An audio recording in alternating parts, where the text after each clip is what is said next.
So I've kind of tried to summarize the content as much as I can. I know it's a pretty intensive topic and it can be quite difficult to get your head around it. So I'd recommend trying to work through this slowly in your own time as well. It also depends on your way of studying. I personally prefer to read textbooks or like thick slabs of paragraphs, whereas some people might prefer videos. So really figure out what works best for you. And if you are more of a video person, maybe take the time to look up on YouTube transcription, simplified, or something like that. So what is transcription? This is the process of producing mRNA from a DNA template. Okay, let me have some water first. Since the process occurs in the nucleus, what happens is that this enzyme called RNA polymerase binds to the promoter region of the gene to be transcribed on the template strand of DNA. You get lots of different enzymes in bio, and it's kind of hard to remember their names sometimes. But if you kind of break down the names, it kind of makes it a bit easier, I think. So RNA polymerase, well, enzymes typically end in A. So anything ending in A, you can kind of guess is going to be an enzyme. So polymerase enzyme. What is a polymer? So I find it really useful to look up the etymology of words in bio.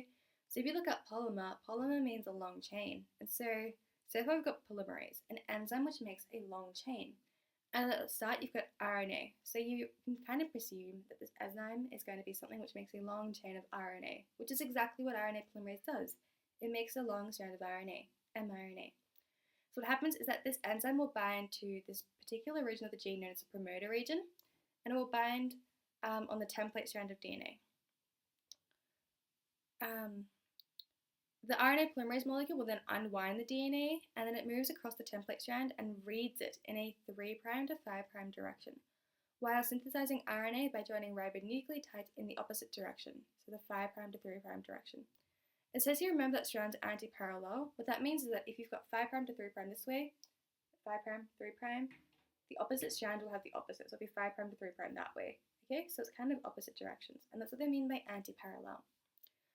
So once that RNA polymerase reaches the end of the gene, or the termination sequence, the pre-mRNA molecule will be released.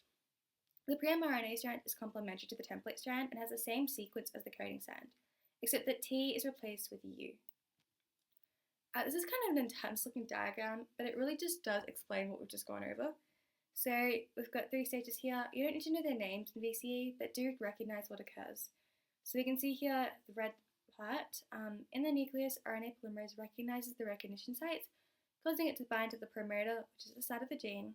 The RNA polymerase then separates the DNA into single strands. The template strand can be read in the 3' to 5' direction. The pre-mRNA nucleotides are quickly paired with their complementary bases, which correspond with the template strand of DNA. The pre-mRNA moves in the 5' to 3' direction, while the template strand of DNA moves oppositely from the 3' to 5' direction. Honestly, I think this diagram just kind of is quite technical. It pretty much says exactly what we just discussed, but I think it's a lot more digestible in these little dot points. So I recommend going back and reading these ones.